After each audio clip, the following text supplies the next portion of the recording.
आहारातील पुढील महत्त्वाचा घटक म्हणजे व्हिटॅमिन के. हे फॅट सोल्युबल व्हिटॅमिन आहे. दुसरी गोष्ट म्हणजे हे हाडांच्या मजबूतीसाठी आवश्यक असते आणि रक्त गोठण्याच्या क्रियेसाठी मदत करते. व्हिटॅमिन के हे 2 भागात विभागलं जातं, K1 आणि K2.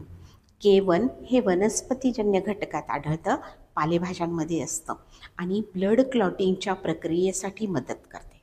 पुढील भाग म्हणजे K2. हे आंबवलेल्या पदार्थांमध्ये आणि प्राणीजन्य घटकांमध्ये आढळतं. हाडांच्या मजबूतीसाठी आणि हृदयाच्या आरोग्यासाठी आवश्यक असते. व्हिटॅमिन केची कार्य जर बघितली तर महत्त्वाची 2 ते 3 कार्य आढळतात. पहिलं आणि महत्त्वाचं कार्य म्हणजे रक्त गोठवण्याच्या क्रियेसाठी मदत करते. त्यामुळे जखम झाली असता त्या जखमेवर ब्लड क्लॉट तयार होते आणि रक्तस्राव थांबतो. कॅल्शियमच्या चयापचयासाठी मदत करते, जेणेकरून हाडांची मजबूती वाढते.